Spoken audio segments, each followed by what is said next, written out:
नमस्कार साथियों, मैं मुकेश कुमार बिना कस्तूरी देवी महाविद्यालय के ऑनलाइन क्लासेस में आप सभी का हार्दिक अभिनंदन करता हूं, हार्दिक स्वागत करता हूं। सबसे पहले मेरे सारे स्टूडेंट्स को गुड मॉर्निंग। देखिए, अपना जो क्लास है बीए थर्ड ईयर का क्लास हमारा चल रहा है और हमारा टॉपिक है औद्योगिक क्रांति के परिणाम। मैंने देखिए हम अभी तक जो है हमारी जो पिछली क्लासेस हुई थी, मैंने आपको बताया था कि किस प्रकार से जो है पुनर्जागरण और धर्म सुधार आंदोलन के कारण समाज में एक चेतना का विकास होता है, समाज में बौद्धिक जागृति का विकास होता है और यूरोप का जो मानव है वह यूरोप का मानव तर्क की कसौटी पे प्रत्येक बात को एक्सेप्ट करते हुए साइंस से करते हुए विज्ञान के पथ पर वह चलता है। और विज्ञान के पथ पर चलेगा तो क्या होगा? औद्योगिक विकास होगा। और औद्योगिक विकास होगा तो मैंने क्या बताया आपको, औद्योगिक इंग्लैंड की कुछ ऐसी भौगोलिक परिस्थितियां थी जो इंग्लैंड में 18वीं शताब्दी में इंग्लैंड में औद्योगिक क्रांति हुई। तो मैंने आपको बताया कि इंग्लैंड जो एक तो सबसे पहला कारण तो क्या था, इंग्लैंड प्रारंभ से ही क्या था, एक व्यापार प्रधान देश था। इंग्लैंड क्या था? एक व्यापार प्रधान देश था और प्रत्येक व्यापारी का एक मानव स्वभाव होता है, वह अपने व्यापार में नित्य नए परिवर्तन करता रहता है ताकि उसके व्यापार में गति बढ़ती रहे। अब हमारा जो नेक्स्ट टॉपिक है औद्योगिक क्रांति के परिणाम। देखिए क्या परिणाम सामने आए, औद्योगिक क्रांति के परिणाम क्या सामने आए, उन बातों पे हम चर्चा करेंगे। देखिए विल्डूरा एक इतिहासकार है। विल्डूरा कहता है कि मनुष्य के इतिहास में, मानव जीवन के इतिहास में दो ही परिवर्तन आए हैं। क्या परिवर्तन आए? मानव जीवन के मानव जो है, प्रत्येक मानव, ये कोई यूरोप के मानव की बात नहीं कह रहा है, ये संसार के मानव की बात कह रहा है। ये कहता है कि मानव के जीवन में दो ही परिवर्तन आए हैं। कौन कौन से परिवर्तन आए? एक तो जब उसने पाषाण युग को छोड़कर कृषि को अपनाया। एक तो क्या मानता है वो कि पाषाण युग को छोड़कर जब वह कृषि को अपनाता है तो वो है एक क्रांतिकारी परिवर्तन था। और दूसरा क्या माना है उसने, 18वीं शताब्दी में जब वह औद्योगिक क्रांति को अपनाता है। तो देखिए ये कितनी बड़ी बात है कि क्योंकि इस औद्योगिक क्रांति ने मानव के जीवन को ही पलट दिया।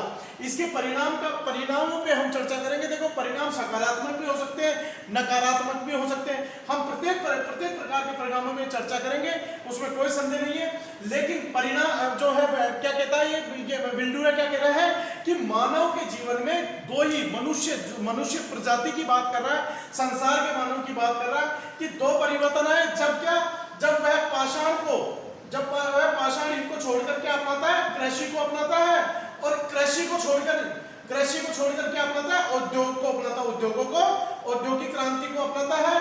तो ये दोनों परिवर्तनों को वो क्या मानता है, उसके जीवन के क्रांतिकारी, उसके जीवन के टर्निंग पॉइंट। एक वह क्या कहता है कि वह एक युग को छोड़कर नवीन युग में प्रवेश कर गया। तो अब आगे चलते हैं। तो औद्योगिक क्रांति के देखिए, औद्योगिक क्रांति के परिणाम, यदि आगे ये बात करता है कि यदि हम बात करें परिणामों की, तो मानव जीवन के 200 वर्षों के इतिहास में, मानव जो पिछला हमारा 200 वर्ष औद्योगिक क्रांति कब की है, 18वीं शताब्दी की है। और मानव जीवन का आज से यदि बात करें तो पिछले जो 200 साल हमारे गुजर गए, तो 200 सालों में प्रजातंत्र, राष्ट्रीयता, साम्राज्यवाद, सामाजिक वर्गीकरण, समाजवाद, पूंजीवाद, श्रमिक आंदोलन, ये सारी जो बातें हैं, क्या आई अगेन रिपीट, प्रजातंत्र, डेमोक्रेसी, नेशनलिज्म, वापिस रिपीट कर रहा हूं मैं, प्रजातंत्र, राष्ट्रीयता, साम्राज्यवाद, सामाजिक वर्गीकरण, समाजवाद, पूंजीवाद, श्रमिक आंदोलन, ये जो बातें हैं, ये सारी बातें क्या थी? ये सारी बातें किसका परिणाम थी? औद्योगिक क्रांति का परिणाम कही जा सकती है, क्योंकि इससे पहले हमने कहीं पर भी इन शब्दों का उपयोग नहीं किया, सुना ना देखा। तो देखिए औद्योगिक क्रांति का सबसे बड़ा परिणाम क्या हुआ? औद्योगिक क्रांति के परिणाम स्वरूप हमने प्रजातंत्र को देखा, औद्योगिक क्रांति के कारण हमने राष्ट्रीयता को देखा। मैं अभी डिफाइन करूंगा। औद्योगिक क्रांति के परिणाम स्वरूप हमने साम्राज्यवाद को देखा, औद्योगिक क्रांति के परिणाम स्वरूप हमने सामाजिक वर्गीकरण को देखा, औद्योगिक क्रांति के कारण हमने समाजवाद को देखा, औद्योगिक क्रांति के कारण पूंजीवाद को देखा, औद्योगिक क्रांति के कारण हमने श्रमिक आंदोलनों को देखा। तो देखिए आगे चलते हैं, कुछ परिणाम महत्वपूर्ण परिणामों पर चर्चा करते हैं। औद्योगिक क्रांति के कारण एक नवीन युग का प्रारंभ होता है। कैसे होता है?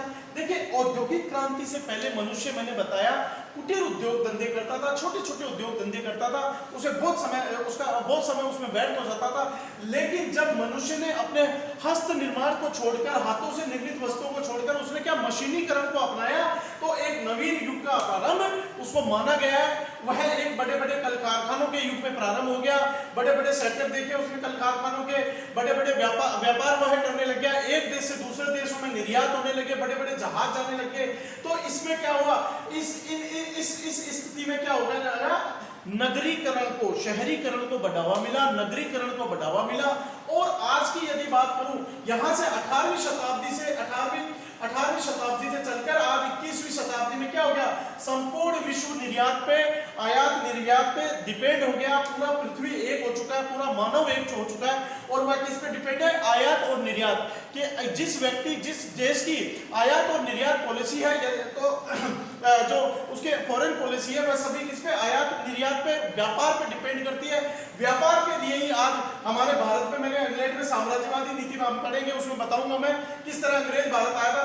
तो आज जो एक नवीन युग हम देख रहे हैं वो क्या है, व्यापार प्रधान युग है। आज प्रत्येक मनुष्य क्या कर रहा है, व्यापार कर रहा है। आज जो सबसे ज्यादा सरकारें अगर चल रही है तो वो किसको, व्यापार को सुरक्षा देने के लिए चल रही है। आज सरकारों का निर्माण कौन कर रहा है, व्यापारी वर्ग कर रहा है। ठीक है, आगे देखेंगे हम, बात क्या करेंगे, इंग्लैंड में के साम्राज्यवाद में परिवर्तन। देखिए ये भी बहुत इंपॉर्टेंट परिणाम सामने आया कि जो इंग्लैंड था, इंग्लैंड के साम्राज्यवाद में परिवर्तन क्या आया कि इंग्लैंड अब क्या हो गया, आर्थिक साम्राज्यवाद में कन्वर्ट हो गया।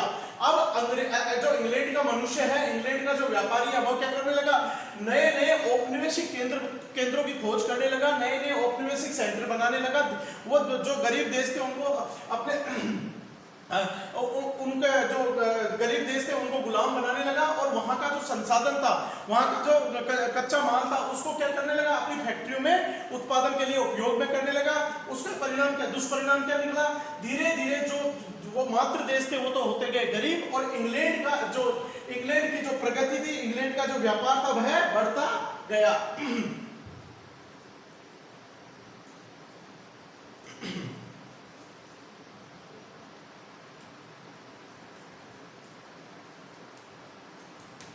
हाँ, तो आगे देखते हैं, समाज में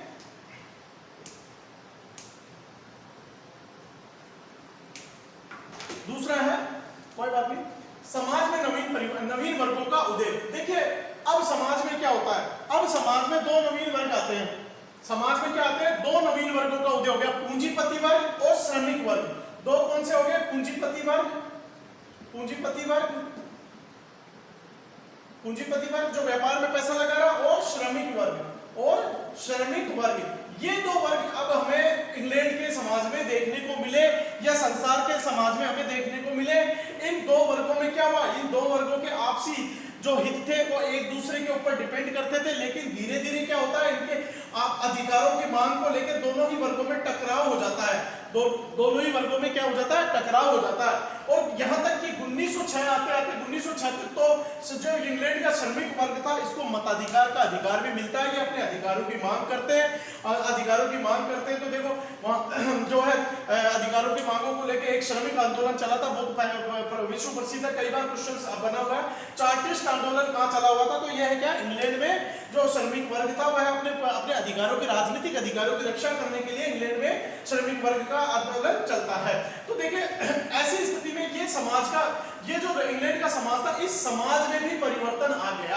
अब जो परंपरागत समाज था उसमें चेंजेस हो गया, और क्या हो गया, समाज दो वर्ग हो गए, पूंजीपति वर्ग और श्रमिक वर्ग। और दोनों ही वर्गों के हितों में टकराव होता है, और वह टकराव आज भी हमें कहीं ना कहीं देखने को मिलता है। आगे बात करेंगे जनसंख्या में वृद्धि। देखिए मैंने आपको बताया कि जो इंग्लैंड का जो इंग्लैंड का साम्राज्यवाद था, इंग्लैंड का जो औद्योगिक क्रांति थी, इसके चलते क्या होता है, नगरों का विकास होता है। इंग्लैंड में क्या होता है, बहुत नगरों का विकास होता है। और नगरों के विकास की एक सुविधा, एक जो खासियत होती है नगरों की, कि नगर में क्या है, अब व्यक्ति क्या अपना पारंपरिक परिवार छोड़ के कहां जाने लग गया, नगरों की ओर जाने लग गया, नगरों में निवास करने लग गया। और नगरों में निवास का परिणाम क्या हुआ, वह क्या करने लग गया, अधिक से अधिक श्रम अगर परिवार के 5 सदस्य हैं तो वो सोच रहा है कि पांचों सदस्य कमाए तो क्या गलत है, तो वह क्या परिवार नियोजन की ओर ध्यान नहीं दे पाया और इंग्लैंड के जनसंख्या में वृद्धि का औद्योगिक क्रांति को एक बहुत बड़ा परिणाम कारण माना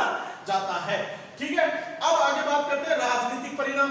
राजनीतिक परिणाम देखिए मैंने पहले भी बताया था, अब यहाँ कौन से दो समाज है, पूंजीपति वर्ग और श्रमिक वर्ग। पूंजीपति वर्ग शोषण के द्वारा अत्यधिक अमीर होता गया और श्रमिक वर्ग अत्यधिक शोषण के कारण क्या होता गया, अत्यधिक शोषण के कारण कमजोर होता गया। धीरे धीरे इनके अंदर क्या होता है, अपने अधिकारों की मांग, अधिकारों के लिए चेतना जागृत होती है, इनके संगठन बनते हैं, श्रमिकों के संगठन बनते हैं और यहाँ क्या चलता है, चार्टिस्ट आंदोलन चलता है। राजनीतिक आंदोलन है ये, राजनीतिक अधिकारों की मांगों को लेकर एक चार्टिस्ट आंदोलन चलाया जाता है और इन राजनीतिक परिणामों का ही परिणाम था, राजनीतिक मांगों का ही परिणाम था कि 1867 में क्या शहरों में जो श्रमिक थे जिनके निजी निवास, जिनके निजी मकान होते थे, तो उनको 1867 में क्या मिल गया, इनको मताधिकार का अधिकार मिल गया।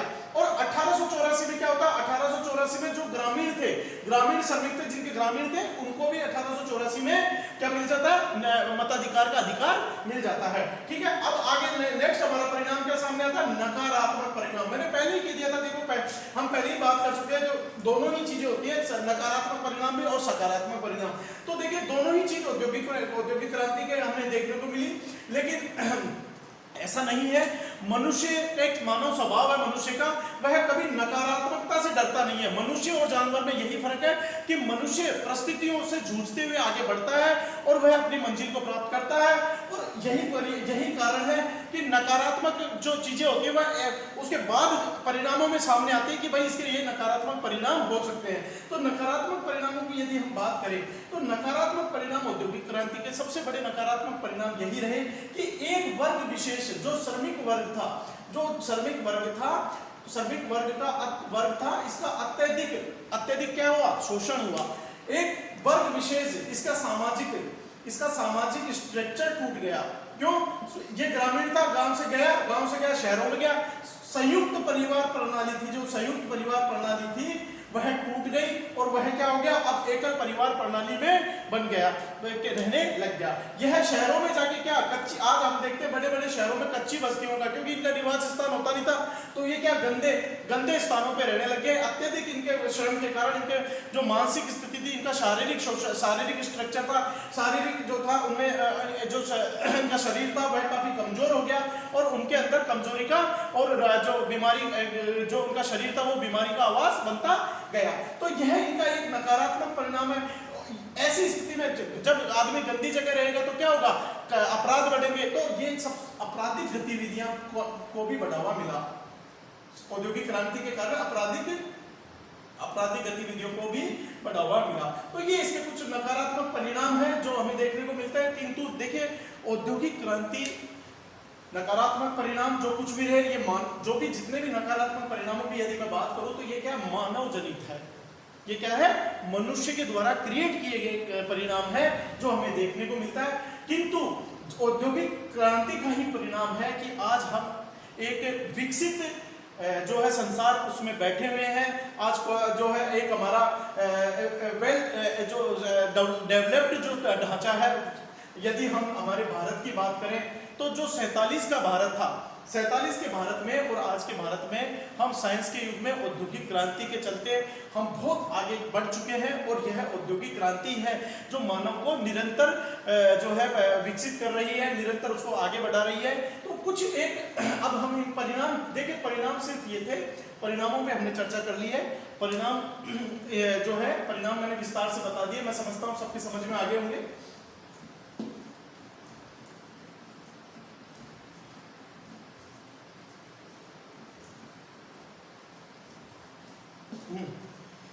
देखिए बड़ा जो क्वेश्चन था, बड़ा क्वेश्चन औद्योगिक क्रांति के कारण और परिणाम समझाइए। तो ये मैंने कारण पहले बढ़ा दिया था, अर्थ समझा दिया था और मैं परिणाम समझा चुका हूं। अब हम आ जाइए वन वर्ड पे। देखिए औद्योगिक क्रांति में से, औद्योगिक क्रांति जो हमारा टॉपिक है उसमें से आपसे वन वर्ड क्वेश्चन आता ही आता है। तो कुछ वन वर्ड क्वेश्चन से उन पे हम बात कर लेते हैं, क्या क्या आविष्कार हुए थे।